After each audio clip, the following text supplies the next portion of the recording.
Топ тема, добро вечер. Светот во исчекување што ќе биде крајниот епилог од американските напади на Иран.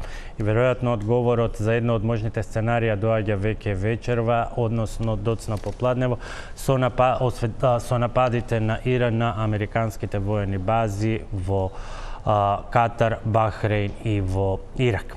Дали со полноќниот чекан на Трамп, тој ќе го принуди Иран на капитулација или мирот е подалечен од претходно?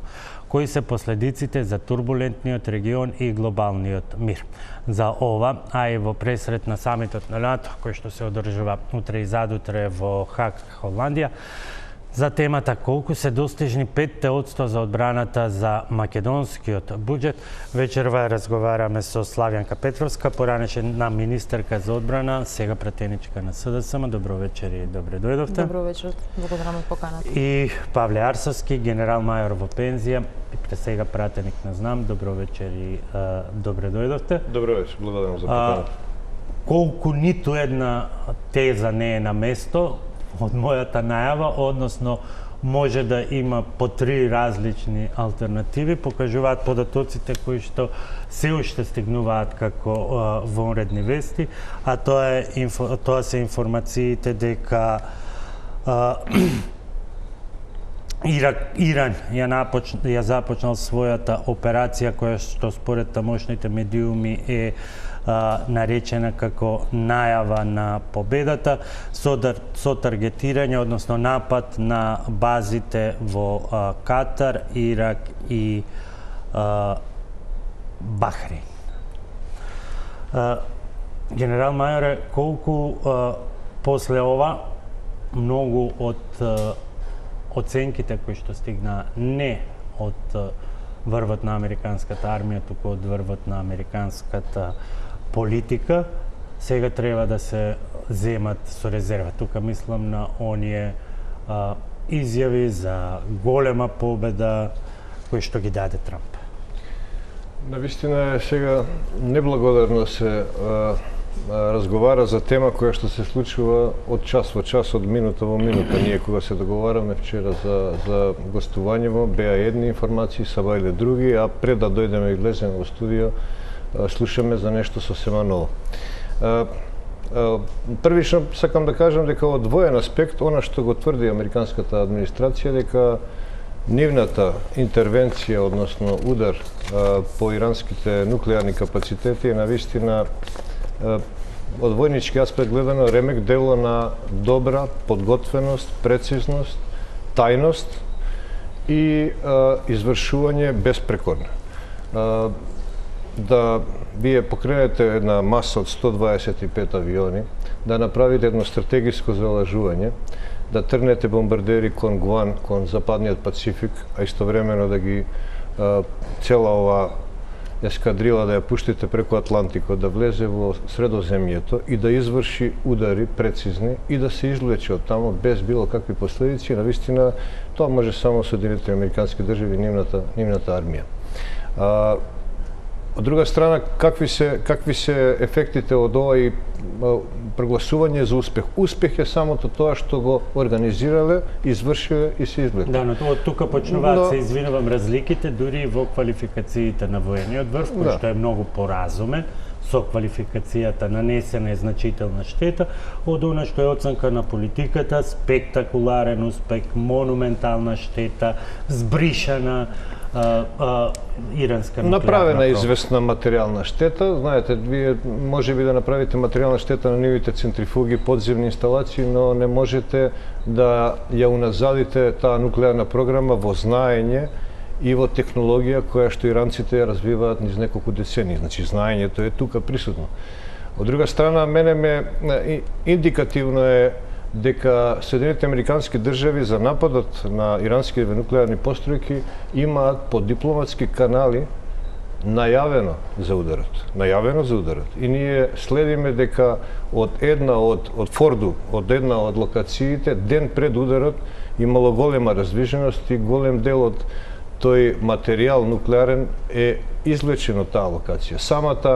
Самиот резултат дека нема човечки жртви и дека нема зголемена радиација кажува дека постоела во позадината одредена комуникација меѓу Соединените Американски држави и Иран.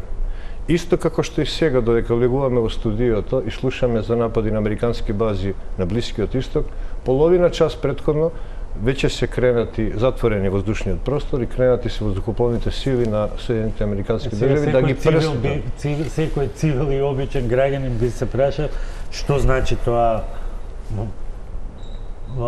претходна најава, видите. Ние го знаеме, има она што се знае е дека имаше соодветна комуникација на релација Иран-САД. Сега се толкова и тоа дека всушност двете недели кои што ги најави Трамп всушност биле тоа индиректно предупредување, додека во меѓувреме плановите траеле и се интензивирале. Но што значи таа комуникација? Самата операција, оваква каква што е спроведена, бара многу време за планирање. Војска, како и секоја војска, американската е број еден во светот, сигурно тоа детално го испланирала. Меѓутоа, во позадина на нападот се информациите дека од 2018 година до денес центрифугите на Иран за зголемување, збогатување на ураниум се дојдени до 60%. Од 60 до 90% колку е потребно за производство на нуклеарна бомба е многу кратко време. И информациите се дека во неделиве што предстоеле, Иран бил подготвен да ја склопи првата нуклеарна бомба, а уште 7 други согласно количеството. И веројатно ударот дошол по предходни разузнавачки податоци дека мора да се интервенира, инаку Иран е пред чекор да биде нова Северна Кореја. Ке се вратиме на ова, да ја вклучиме и поранешната министерка за одбрана, бидејќи токму кога доаѓаат овие калкулации од 60 до 90%, па за колку недели сите од една страна прво се посочуваат оние поинакви изјави кои што доаѓа од американските разузнавачи, сега и тие ги сменија, а беа дадени во текот на март, но и секогаш скептичните и внимателни британци овие денови многу потсетуваат и на многу такви сознанија за Ирак, кои што сепак не се потврдија, но ќе ги разговараме и тие делови. Господја Петровска, колку сега е покомплицирано во овој момент да се зборува од аспект на тоа кои беа и што требаше да се од политички и геополитички аспект, која беше пораката испратена со полноќниот чекан, како што е наречена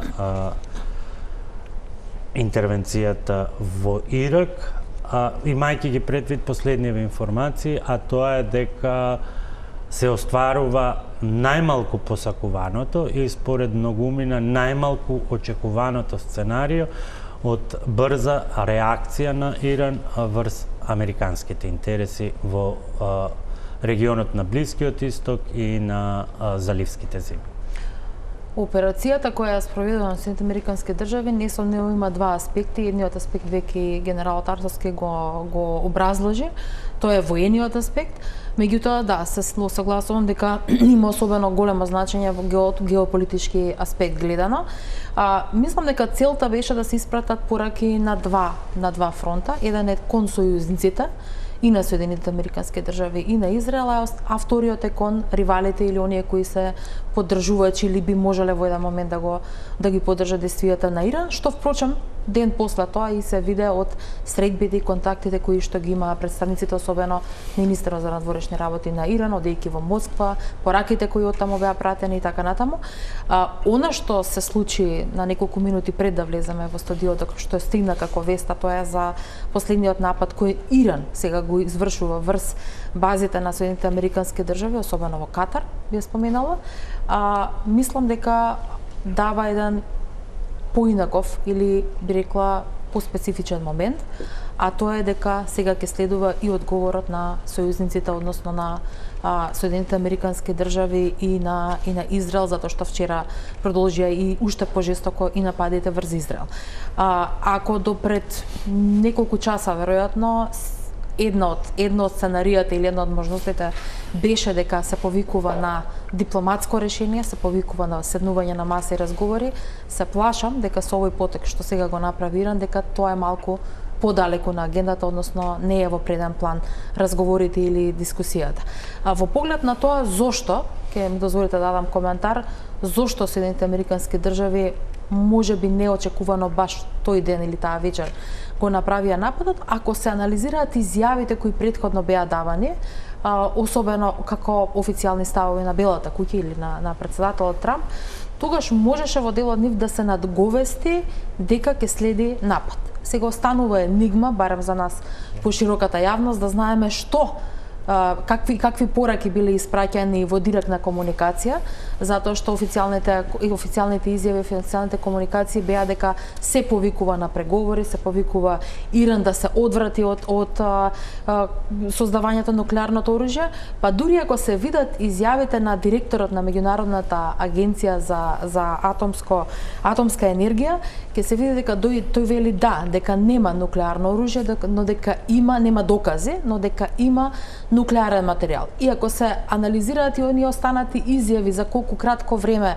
е потребно да се направи првата нуклеарна бомба, тогаш веројатно оваа акција на Соединените Американски држави е резултат на добри разузнавачки информации кои ќе се сложиме дека во минатото, особено во поновото минато, ќе речам дека нивните разузнавачки служби имаат поприлично точни и прецизни информации.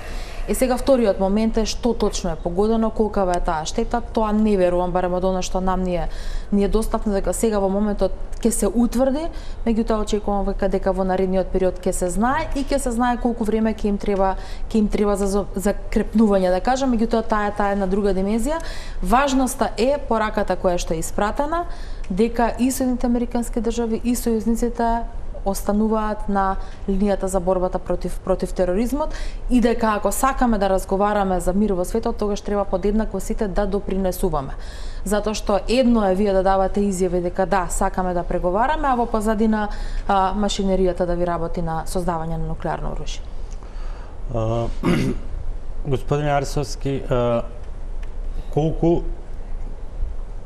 средбата на иранскиот министер за надворешни работи со рускиот претседател Путин беше денеска клучна, бидејќи проценките беа дека ова е последното сценарио кое што Иран би можел да го употреби, а одговорот зошто беше затоа што би можел да предизвика многу поголема американска реакција. Па сите очекуваа дека тоа ќе биде или приклонување кон некаков вид на терористички одмазди, што е клучно овдека. Поддршката која што и официјално беше потврдена од Русија, или потребата на властите во Иран, внетрешниот притисок дека на ова понижување мора да се одговори, или микс од двете.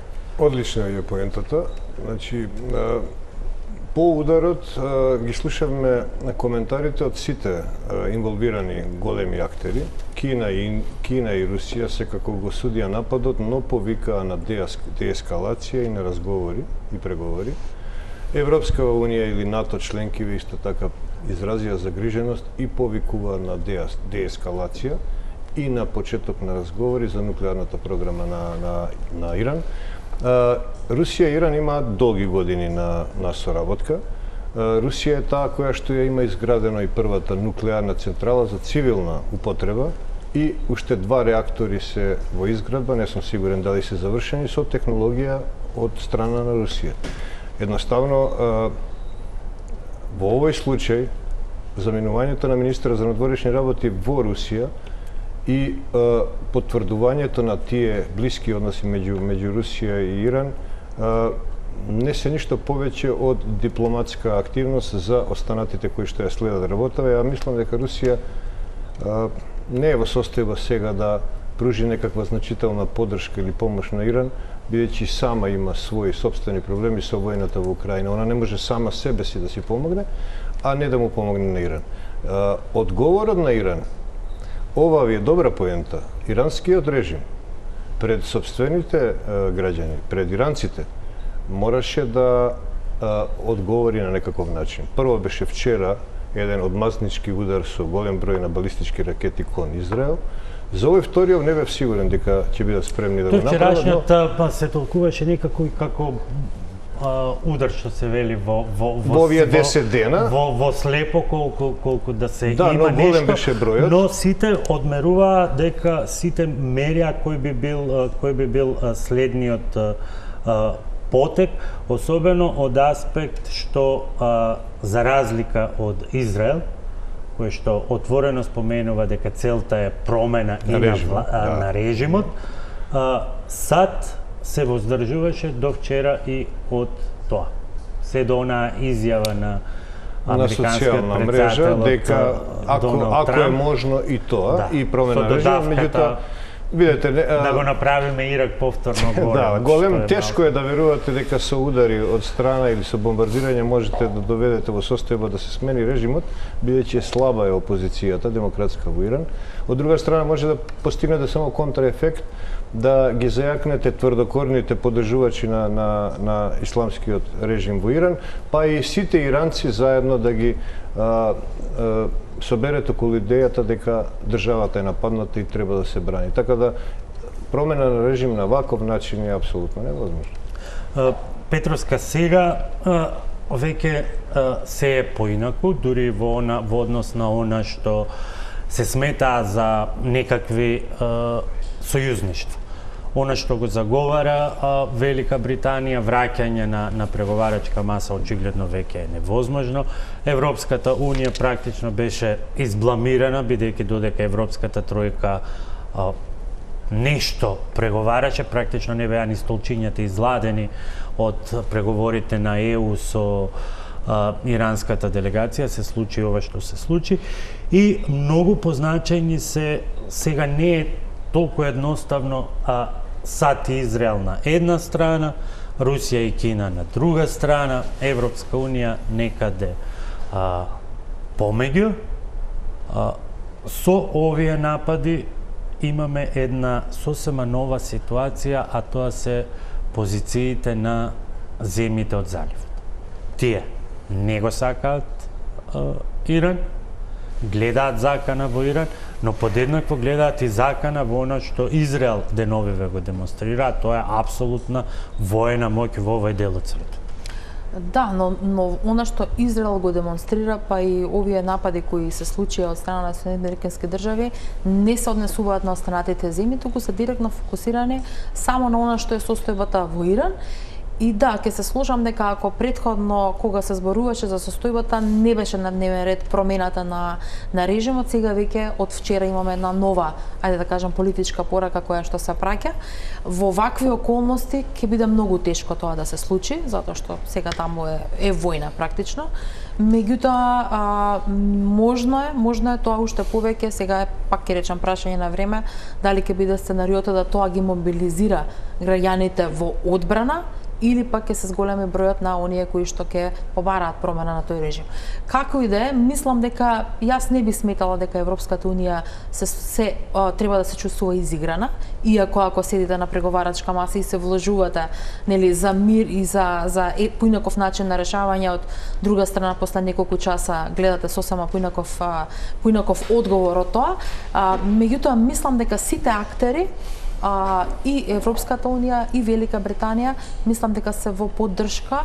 Точно е да се најде решение или да се седне на преговарачка маса, но тоа, како што реков и на почетокот, мислам дека во овој момент речиси е и невозможно. Иако никогаш било кој од партнерите, од сојузниците, нема да, јас би рекла, да се откаже од таа идеја. Но сега во овој момент ќе речам дека е за жал премногу рано, или па дури во овој момент сега како што зборуваме, според мене мислам дека е недостижно. Господин Арсовски, неофицијално Иран го предупредил Катар пред нападот и од светските агенции ова се толкува како кореографирана одмаст. Но во меѓувреме затворен воздушниот простор на Катар, Бахреин и сега веќе и Обединетите арапски емирати. Жртви нема, персоналот целосно претходно бил евакуиран, на тоа и упатуваат и предупредувањата кои што ги издадоа и американците и Велика Британија, како што рековте, половина, сега само се потврдуваат овие информации, половина час пред овој напад на Иран. Што сите лајци во меѓувреме додека ние разговараме, она што оди во моментот се фотографии од снимки од Доха. И сега, што експерт од Вашков, гледајќи, ставајќи се на позиција на обичен лаик и граѓанин, кој што му се достапни сите овие снимки на интернет, на социјалните медиуми, на светските агенции, што треба да заклучи? Што се случува и што може да се случува во ваков директен пренос? Просто нереално е. Изминативе 10 дена, кога гледаме снимки од патнички воздухоплови кои што ги гледаат ракетите кои летаат од Иран према Израел или во Либан, ночни барови. Да се праќа што нереално е, да. Но она што е интересно да се нотира, по почетокот на ударите израелски врз Иран, сите прокси играчи на Иран во регионот беа или амортизирани, анулирани или воздржани. Хезболах во Либан дури јавно се огради од судирот меѓу двете држави. Хамас е исто така доста ослабен во Газа. Единствено хутите во Јемен се уште се, да кажеме, со некаква волја и борба за да се одмаздат на Израел. Втора работа исто така интересна што Нетањаху, израелскиот премиер, од лани кога почнаа борбите против Хамас, против Хезболах, против сите тие играчи на Иран во регионот, со посебен респект се обраќа кон иранскиот народ. И постојано им упатува пораки дека ова што се случува не е према нив, него према режимот. Тоа го правеше и лани, многу често во изјавите, го прави и сега од првиот ден од 13 јуни кога почне. Едноставно сака да каже дека иранските граѓани, тоа е една голема нација, кај израелскиот народ уживаат еден респект и Во минатото било и така, меѓутоа многу малку од овие генерации можеби и го памтат тоа време, па би се навратиле на она што сега се спомнува често и на директните линии кои што ги имало во Техеран. Сакајќи да иранскиот народ го има во посебна категорија и посебен однос одвојувајќи го од режимот, јас се уште верувам и покрај овие две, да кажем, интервенции САД према Иран и Иран према америчките бази, дека не само што е така и така на крај ќе биде, Иран ќе треба да седне на преговарачка маса да разговара за неговата нуклеарна програма. Бидејќи потрошени се големи милиарди, големи финансиски средства во изминативе 30 години за да се развива одредена програма која што Иран можеше сосема легално да ја набави како гориво и технологија од Франција, Германија, Русија, Америка и така натаму. И сега таа програма каде што огромни милиарди се вложени, иранскиот народ живее поради ниво санкции, нема развој на таа држава, сега и тоа ќе се уништи. Наставно ја верувам дека иранскиот режим таков како што е, единствена шанса му е да се врати во разговори околу програмата. Меѓутоа, ако има една заедничка точка, тоа е можеби согласноста на сите, па вклучително и на земјите од заливот, дека Иран не може и не сме да развива нуклеарна воена програма, и од тука натаму почнуваат сите разлики. Од вас уште коментарот околу различните позиции и големата загриженост на земјите во заливот. Тука пред се мислам на Саудиска Арабија и Обединетите Арапски Емирати, Катар. Не баш во таа група, бидејќи малку ги менува ставовите, знаеме и зошто не случајно е и посредник во тие преговори со Хамас и со останатите прокси групации. Тука ги имаме сепак еден воздржан Египет, еден воздржан Јордан и една веројатно и одвоен и од политички, од сите аспекти и од економски сега се уште многу кревка Сирија и покрај нели падот на режимот на Асад и доаѓањето на добро, сега беа на друга страна, меѓутоа сега се добри. Сега се добрите момци, ако имаат потекло од лошите. Историски гледано, Иран на тој Блиски исток е лошото момче. Се извинувам, да не ја заборавам и Турција, која има своја приказна во целиот. Но Иран во овој претежно арапски и сунитски свет нема многу пријатели. Освен овие групации кои што сам ги финансира, вооружува и кои што прокси ги презентира како сила во други држави. Арапските држави од почетокот на конфликтот се држат многу воздржано. Секако го осудија нападот на САД врз Иран, но тоа беше се во некаква дипломатска форма и веројатно целата таа констелација Иран и сега е доста изолиран во тој регион, изолиран. Дури Пакистан, кој што имаше информација дека во првите денови од ударите израелски доставува одредена воена опрема и така натаму, има информација дека американските авиони го користеле пакистанскиот воздушен простор за влез или за излез при операцијата. Значи, генерално, и оние што го поддржуваат Иран, како и Русија и Кина, сите се за тоа дека деескалација мора да има и дека разговори за програмата мора да има, а сите, барем во западната хемисфера, се со став дека Иран не треба да има нуклеарно оружје. И на таа карта сите напори ќе одат. Петровска, колку сега ќе биде потешко да се прават овие сојузи? Бидејќи, ако пред 2 месеци видовме при посетата на Трамп на заливските земји еден голем успех, една најава да па и возобновување на оние идеи дека во овој мандат Трамп ќе успее да го надгради на некој начин договорот од Абрахам со цврсто вклучување тука и на Саудиска Арабија.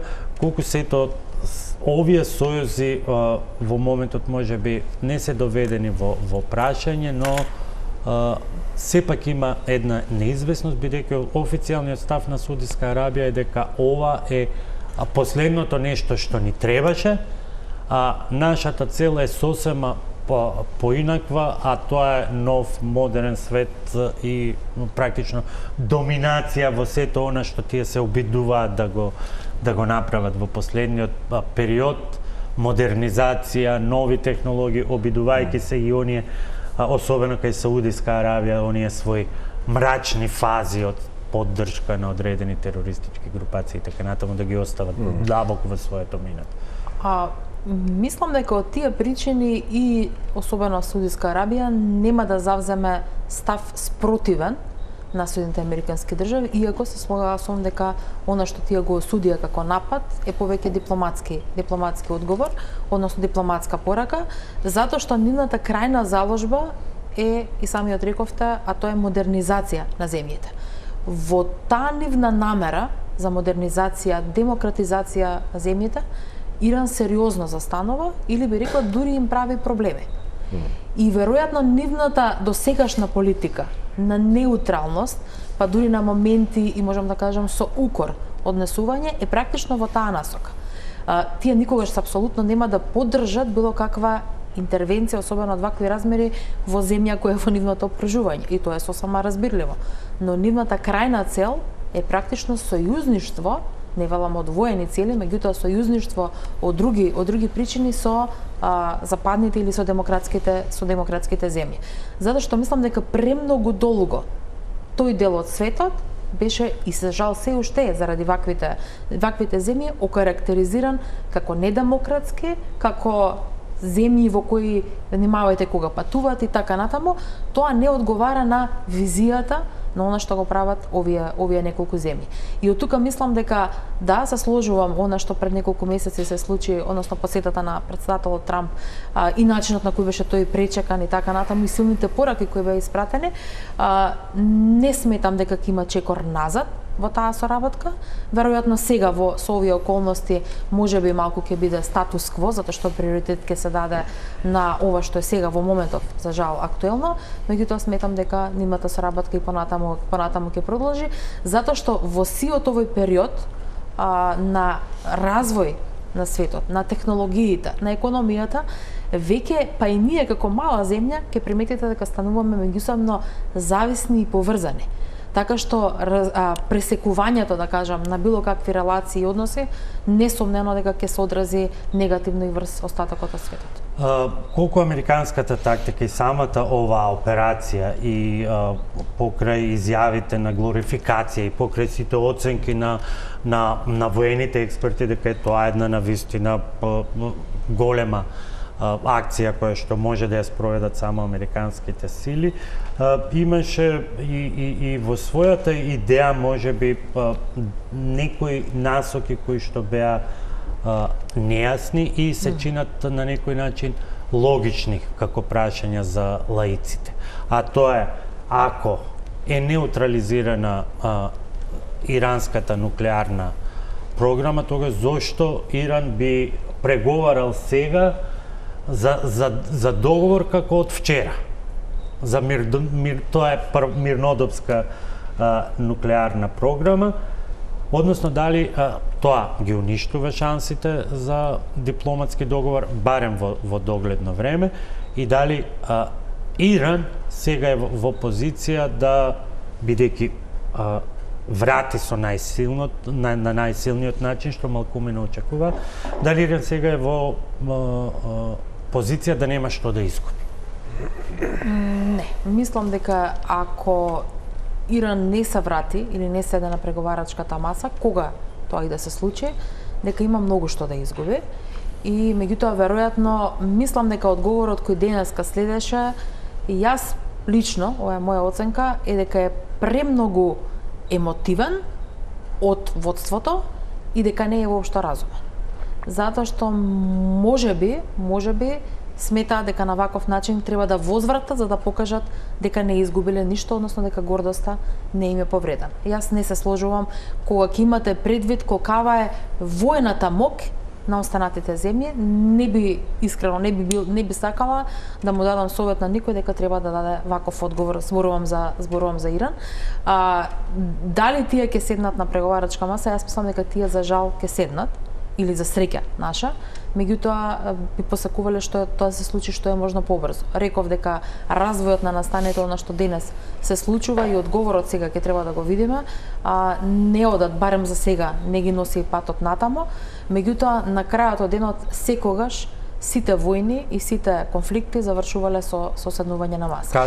Каде е тука дополнителниот притисок кој што се случува со затварањето на морските теснеци и така?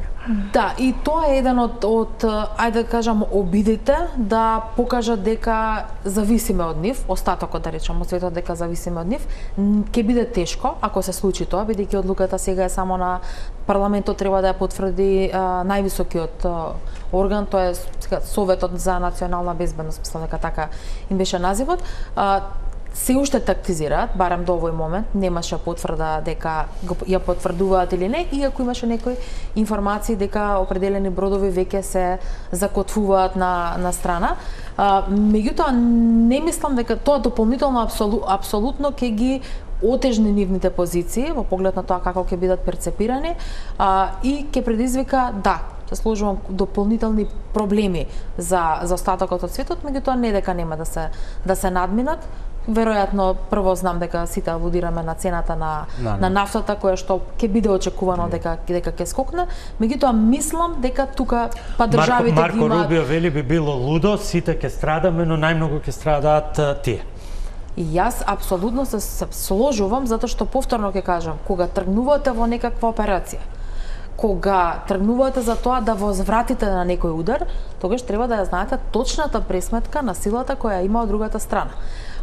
Сега, дали нивните нуклеарни постројки или капацитети се комплетно уништени, мислам дека не, барем од оние информации кои ги имаме, меѓутоа се доволни да не ги оневозможат да ја исполнат својата крајна цел, а тоа е за неколку недели од сега да го имаат тоа оружје на располагање. Мислам дека таа е и целта. Знаете како, од овие позиции на кои што сме ние, па еве и со колегата како пратеници, со оглед и на неговото искуство претходно во армијата, меѓутоа од она што ние го имаме како јавно достапни информации, верувајте, од позицијата која што претходно сум имала е многу потешко да се коментира, затоа што секогаш има една доза кога и во јавноста, еве како администрацијата на Трамп или британскиот премиер го споменавте, кога даваат изјави, тие заради тоа што знаат што следи и заради тоа што треба да осигураат тајноста на тоа што во иднина се подготвени да го направат, не може да дадат целосна информацијата, па дури понекогаш и по цена на тоа да изгледаат недоволно информирани. Јавност како македонската може да пропушти, јавност како американската некогаш може да биде хистерична и да навива на една или на друга страна, да биде про или контра во зависност од тоа дали е Трамп. Меѓутоа, јавност како британската е секогаш немилосрдна, па затоа Стармер имаше и многу прашања дали се чувствува изфрустриран, изигран затоа што пред една недела во Канада седеа заедно со Трамп, па не му кажал ништо, па тој изјавуваше дека нема такви индици, па те сега дали тоа што ги информирале било само попатно и како отворена карта ако притреба да се активира НАТО членот кој што претходно Трамп не сакаше, тоа се прашања. Но не можеме да очекуваме дека по претпоставка дека на таа средба која што имале и Трамп и Стајнмер, дека што на што го споделиле, па дури и да било едно вакво сценарио, дека тогаш ќе било изјавено од било која страна, дека да, веројатно можна. Дури затоа реков, ако внимателно ги гледавме изјавите кои беа давани од Белата куќа, ќе видите дека првата изјава која даваше индиција, но не дека веднаш сега ќе се случи нападот, беше од потпаролката на прес-секретари, која рече председателот Трамп, ви пренесувам порака од председателот Трамп, употребен прилично, би рекла, строг, јак вординг, пренесувам порака од председателот Трамп дека тој ги разгледува, ги ревидира плановите и во наредните 2 недели ќе одлучи. Сега, знаете како некогаш се даваат изјави со цел, стратешки, за да може на противникот, затоа што тој гледа подеднакво како што гледаме и сите ние, да му дадете една ситуација дека можеби некои информации разузнавачки кои тој ги има, дека не кореспондираат со тоа што е став. Добро, веројатно и многу други земји, генералот знае веројатно подобро би морале да бидат информирани кога се е почнало, бидејќи сепак не се прелетува Атлантикот туку така за 18 часа и неколку држави кои што се исто така сериозни. Во ова студио минатата година разговараме околу тоа кои би биле можни цели на Израел врз Иран доколку се случи тој напад, да се случи на 13. Прво беше нуклеарната програма, центрифугите, кои што не се само 3, ги има негде 7, 8, 9. Второто е ракетите, лансирните рампи на ракетите кои што може да действуваат по Израел. И третото беше рафинериите и сите оние, да кажеме, извори, преработка на нафта, на газ и така натаму, како основен извор на иранската економија. Ако следите, се гаѓаат нуклеарните постројки, односно центрифуги, се гаѓаат лансирните рампи од страна на Израел, но не се гаѓа оној дел кој што е важен за иранскиот народ, економијата и така натаму. И сега одговорот на Иран на нападот на САД можеше да биде воен и економски. Војниот го видовме, вчера има еден одмазнички напад со голем број на ракети према Израел и ова денеска, попладнево што се случува, но економскиот би бил веројатно пукање во нога, затоа што сепак иранската држава зависи од гасот и од нафтата кој што ги извезува, а ги извезува низ Ормудскиот теснец. 20% од светската нафта поминува тука. Најголем корисник е Кина. Доколку би го затвориле Ормудскиот теснец, кој би бил, да кажеме, оштетена страна од ова? На број 1 Кина, веројатно број 2 би било Европската унија, но не никако Соединетите американски држави. Кога последен пат Персискиот залив го блокирале и го минирале, тоа било 88 година, страотни напади доживеал Иран од страна на Соединените Американски држави, уништувајќи комплетната инфраструктура за производство на нафта и газ, што би било веројатно пукање во нога на режимот во Иран кон самите себе и кон народот, така да не очекувам дека економски било што драматично би се случило тука. Тука ја правиме првата пауза за реклами.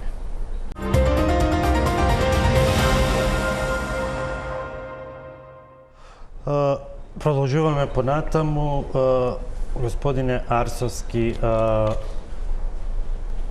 што воопшто дали нешто сега со новиот развој може да се предвидува, особено од аспект на можниот американски одговор и до кога би можело да трајат ваквите одмазнички напади, како што ги нарекува Иран, со оглед на фактот што освен пркосот се чини дека и стравот од енигмата за нуклеарната програма потврди Техеран, официјален Техеран потврди на многу позиции. И од аспект на тоа докаде се успеа да се инфилтрира Мосад, па се до фактот дека практично тоа е слободен воздушен простор, што е несватливо. Израел успеа за кратко време, за 2 дена да оствари комплетна air superiority, значи контрола на воздушниот простор над друга држава која што е скоро 2000 километри од нејзината граница. Она што Русија не може да го постигне веќе 3 години во оној дел од Украина каде што војуваат. И се исклучително ефикасни во таргетирање на цели со голема важност. Тоа го покажа и лани во борбата против Хезболах и Хамас. Тоа го покажа и сега. Ајатолахот е веќе неколку дена во засолниште, не комуницира со електронски уреди, комуницира преку курир, веќе доставил 3 имиња до Националниот совет за можен наследник во случај да биде елиминиран. И Иран како воена, да кажеме, сила покажа големи слабости. Од друга страна, ја не очекувам и покрај овој одговор кон американските бази. Повеќе мислам дека тоа порака за народот дома, дека еве одговоривме да обелат образ пред населението, но не очекувам дека ќе продолжат, нити дека американци веќе влезат во понатамошна ескалација, бидејќи претседателот Трамп дојде на власт и поради тоа, бидејќи тврдеше дека нема да отпочне нова војна. Ударот на Иран пред 2 дена беше без консултации и одобрение на Конгресот, без одлука на Советот за безбедност. Ова беше повеќе праќање на порака до режимот дека мора да се вратат на преговори и дека само да покажат што може да ги снајде во Што во овој контекст, и тука да го завршиме овој дел околу оваа криза, што во овој контекст ќе значи доколку Америка остане на таа линија која што сега ја најави претседателот Трамп, иако првично се негираше дека целта на акцијата е соборување на режимот, што пак се спомнува како цел од страна на Израел и веројатно тука ќе има договори кој ќе ја има задачата да ја реализира таа цел. Бидејќи во такво сценарио се враќа сиот скептицизам во контекст. Зошто? А при тоа се имаат искуствата од слобода за Ирак, од војната во Афганистан, од војната во Либија, бидејќи таму може би се знаеше или се предпоставуваше која би било замената, но не ги даде очекуваните резултати.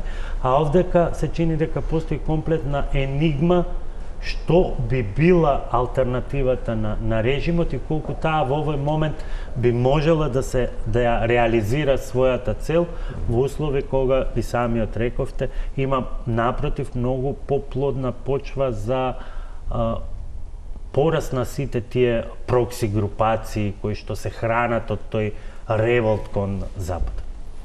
Пораките се дека крајна цел веројатно би била промена на режимот. Сега иранскиот режим на кого тоа се однесува, преодна цел би била да се вратат во разговорите. Крајна цел би била да падне режимот. да се вклучат сите механизми за промена на режимот.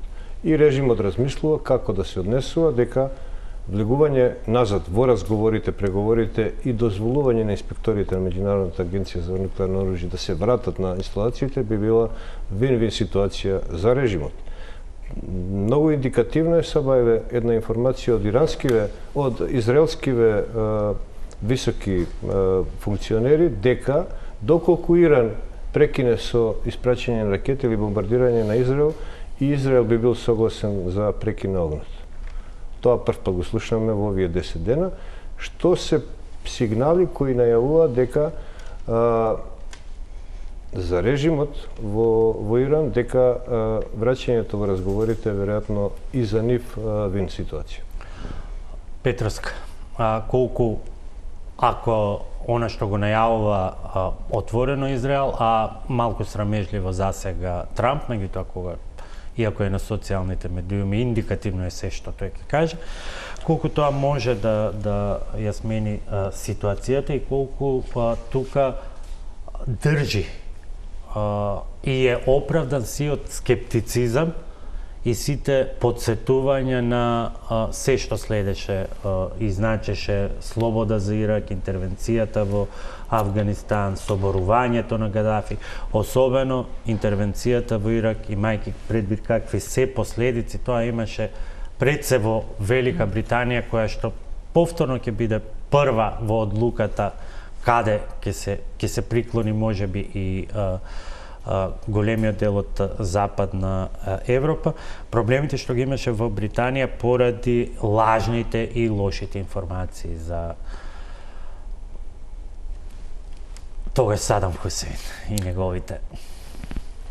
Сега повторно ќе кажам, информациите што се објавуваат или се даваат како изјави од страна на лидерите и прашањето дали навистина се во таква форма добиени или тие сепак смислено и свесно ги даваат во јавноста, повторно ќе кажам, за да не може да се разоткрие докрај таа голема операција која што ја прават. Но тоа знаете како, тоа треба да помине време за да отпосле оценуваме дали нештото е ова што го велам јас или навистина се работи за погрешни информации. Од она повторно што ќе кажам и она мое скромно искуство од соработката, велам дека Соединените американски држави имаат поприлично точни разузнавачни или би рекла најточни разузнавачки информации и тоа е резултат на тоа што веројатно секогаш една служба тежне кон тоа да биде што е можно подобра, односно учи од лекциите од минатото. Може би тука лежи одговорот, сега ова го поставам повторно теоретски, зошто, иако сите повикуваа на преговори, сепак Соединените американски држави се одлучија во последен момент, да речам, да го извршат овој напад. Може би тоа е затоа што сакаат да бидат сигурни дека седат на преговарачка маса и разговараат, дека сепак во позадина нема Иран да продолжи да спроведува таа агенда која што има. И може би тука ова да го наричаме преголема чувствителност или внимателност од страна. Видите, многу дури непријатно изгледа некогаш кога се дискутира за тоа во каква непредвидливост отиде светот, особено повторно, пак ќе се вратам на фактот. Само замислете ја сликата, вие имате европска тројка која што седи, преговара со Иран, па имате изјави, ние сме во на црвена линија цело време со Марк Рубио и уште не станати од маса на вас нешто ви се случува. Па во тој контекст сите тие луѓе не знаеме се уште, веројатно ќе дојде, нема да дојде, не знаеме. Утре е самитот на НАТО. Како сето ова ќе влие, имајќи предвид дека ако пред 15 дена кога министрите за одбрана беа на завршниот финален состанок, пораката од американскиот министер за одбрана беше толку е крај, никој повеќе нема и нема да може да се потпира на американските капацитети, направите си свој за да се браните. Од вчера приказната е сосема поинаква, ова е доказ за нашата моќ, ова е доказ дека ние сме лидерите, ова е доказ дека ние сме секогаш со партнерите, рачунајте на нас и така натаму. ако се навратиме на изјавите дадени па и од претседателот Трамп и од администрацијата од пред неколку месеци, односно кога тој беше избран и администрацијата стапи на сила, тогаш имаше уште рекла, крајно ригорозни изјави, а тоа е дека дури ако ви текнува имаше ни изјава дека војската на Соединетите американски држави ќе се повлече комплетно од Европа. Меѓутоа, после тоа следуваше, би рекла, една дипломатска офанзива или постојани посади од страна на големите лидери од Европа. Да, но сега прашањето е што кога сега американската администрација вели заедно со нашите партнери ние ќе одговориме доколку бидат загрозени американските интереси, првото прашање кое што се постава, чекај, зашто сега зборуваме? Со кои партнери ќе одговорите? Дали со овие од НАТО, со активирање на членот 5, или со овие партнериве кои што пред 2 месеци ги возобнови од заливските земји, или пак само со Израел? Меѓутоа, една од изјавите кои беше давана на почетокот, во поглед на ова, ќе останете сами така натаму, беше дека ќе биде побарано земјите членки да издвојуваат по 5% од брутодомашниот производ. И сега, ако ги видиме вклучително и денешната пресконференција на генералниот секретар Руте, практично тоа е веќе договорено. Значи, една од целите е постигнато и веројатно сега тука следува на некој начин повлекувањето или повторно враќањето на позицијата дека Соединетите американски држави подеднакво сме сите заедно како сојузници. Дали НАТО ќе биде вовлечено, односно како НАТО алијанса, не поединечно земјите, ќе биде дел од оваа приказна, тоа е нешто кое што и согласно правилата и процедурите на алијансата ќе биде одговорено или ќе биде договорено. Иако темите кои беа поставени се поставени на НАТО самитот сосема вообичаен или би рекла она што вообичаено се очекува да биде дискутирано на тој самит, очекувам, апсолутно мислам дека сите тоа го очекуваме, дека и ова прашање ќе биде дел од агендата на алијансата и дека ќе бидат испратени пораки од таму. Повторно ќе ја споменам пресконференцијата на генералниот секретар Руте. Тој денеска се осврна многу кусов во одговор на прашање на нападот на Соединетите американски држави кој го извршија врз Иран и апсолутно тој смета дека тоа е во рамките на, како што тој кажа, не е прекршено меѓународното право и дека е соодветен одговор на она што Иран го прави. Меѓутоа, што ќе биде ставот на алијансата и како тоа ќе оди понатаму, претпоставам дека во наредните 2 дена, колку што за време на самитот, ќе разговараат шефовите на држави и министрите кои се вклучени. Господин Арцовски, вие војниците обично зборувате за колатерални штети. Имаме ли во овој случај во пресрет на НАТО самитот колатерална добивка? А таа колатерална добивка е тоа што го кажа госпоѓа Петровска, дека тие 5% се веќе зацементирани, иако Санчез беше и уште еден шпанскиот премиер, рече тоа е спротивно на моите политики, јас едва до 2,1% да стигнат и готово. Два факти тука има. Едниот факт е дека европските држави на НАТО со децении ја запоставува одбраната, нивните капацитети, одбранбени капацитети на сметка на Соединетите американски држави, а финансиските средства ги користеа во нивните економии, општества и така натаму. Тоа е факт. И факт е дека претседателот Трамп во неговиот прв мандат ги присили сите членки на НАТО на самитот во Велс за 2%. И 2% беа многу. И за волја на вистината поминаа 10 години од тогаш, се уште има држави кои што не достигнале ни 2%. Меѓутоа, војната во 2014 во време на самитот Велс, војната на истокот почна, анексијата на Крим и така натаму, и комплетна тотална војна во Украина.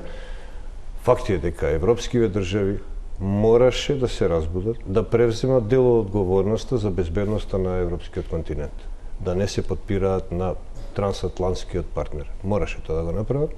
И јас гледам сосема позитивно на тоа. Секој се грижи на својот континент за сопствената одбрана.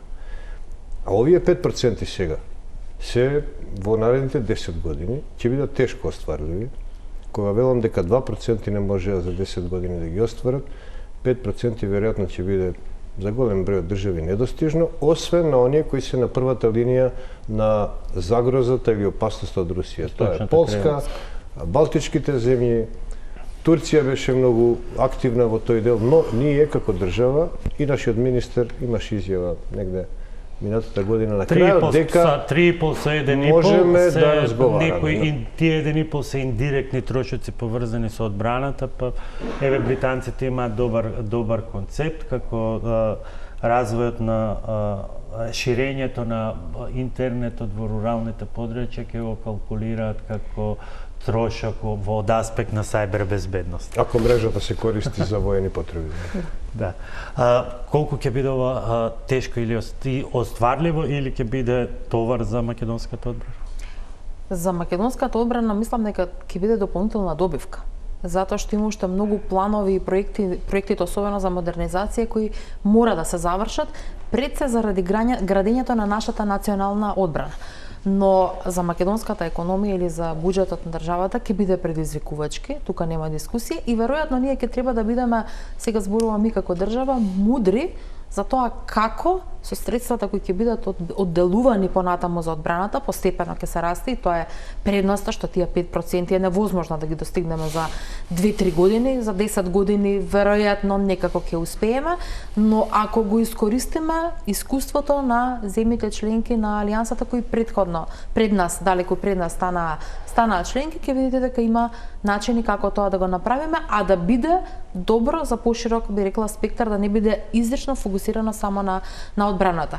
Тука ќе треба да значи дека и капацитетите кои македонската одбрана ги има, армијата, Министерството за одбрана, дека ќе треба да се трансформираат и дека тие ќе треба да бидат оние кои што ќе придонесуваат, ќе носат приходи во одбраната и мислам дека тоа е едноставно. Да, бројката е, да речам, во изразено во финансиски средства, тоа е помал дел, нема толку лесно да се стигне да го надополна тоа до 5%, меѓутоа мислам дека ќе бидеме на добар пат и особено ако се завршат реформите кои беа започнати, сега гледам некој извесно стагнирање да кажам, кои се однесуваат дури во делот на цивилната заштита. Таа комплетно може да припадне во делот на одбраната, а сепак да го реформираме тој систем за кој толку години многу зборуваме, а во суштина и исто така да бидеме свесни дека ќе му бидат потребни големи финансиски сега е модерно се што било почнато да се ревидира и да се почне. Добро, јас мислам дека една година беше доволен период за ревидирање. Секоја влада е дали е оправдано или тоа не. Тоа на крајот сосема за крај да го заокружиме овој дел, колку со оваа ситуација ќе му биде полесно на Руте да го прогласи за договорено тоа што како премиер не можеше да го реализира, или пак ќе остане онаа нервоза што ја имаше и денеска, бидејќи има многу непријатни прашања кога е во прашање комплетното насочување на сиот фокус само и само да се задоволи, па јас би рекол дури во известна смисла и суетата на новиот американски претседател. Ако се направи проценка на состојбата па дури и во Република Северна Македонија, меѓутоа и во многу најголемиот дел од земјите членки на алијансата, тогаш ќе се види дека да, овие 5% изгледат навистина многу и ќе се сложиме сите дека се многу, меѓутоа врз основа на ризиците кои ги имаме или заканите со кои се соочуваме безбедности и врз основа на тоа колку одбраната треба дополнително да се надгради, да се модернизира, да се засели, тогаш мислам дека не станува збор за задоволување на соетата, туку многу повеќе од онај што генерал Тарсовски го кажа, а тоа е ставањето во втор план на одбраната изминатите години од многу земји, а сега од кога почна руската инвазија врз Украина, практично се виде колку во некои сегменти не било вложувано. Во Република Северна Македонија тоа не е случај, затоа што процесот на модернизација го започнавме пред пристапувањето во алијансата и да речам сега има на интензитет, иако изминатава година не сум видела некои нови проекти, но еве, после ревизиите кои се направени, се очекувам дека... Јас како Комисија за одбрана и безбедност ги следам, значи она што е почнато пред 4-5 години, баш на како континуитет. Затоа реков, тоа се тековни проекти, но нема нови. Колку суетата и суетите се пречка во овие големи глобални политички воени игри? Па не би требало во таа висока политика или во односите, суетата, чувствата, би требало да се тргне на страна, само рацијото треба да функционира. Ја верувам дека повеќето овие, да кажеме, државници се држат до рациото, до разумот и така резонираат. Нема место за чувства, нема место за суети. Уште една пауза за реклами и се враќаме во завршница.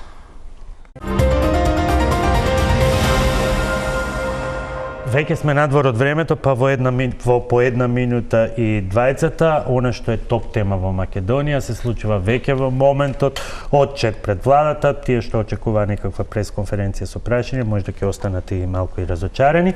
Небитно, ги градиме темелите на промените за твојата иднина која доаѓа, тоа е мотото господин Арсовски, како коалициски партнер не сметате ли дека е премногу несериозно по една година се уште да говорите за твојата иднина која доаѓа?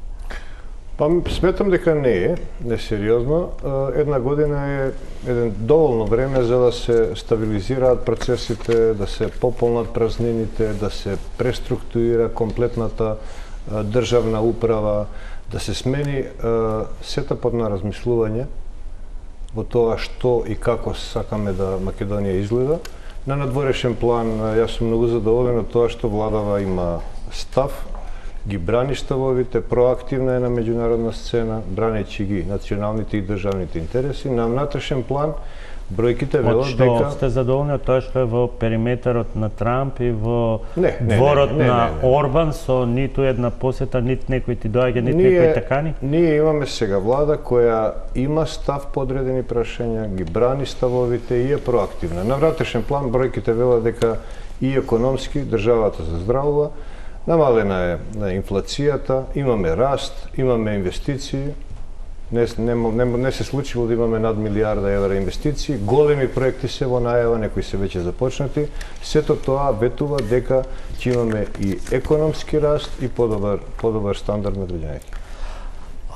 Ви благодарам. Само во една минута ќе дебатираме повеќе утре и задутре на оваа тема. Господи Петровска, вашата оценка?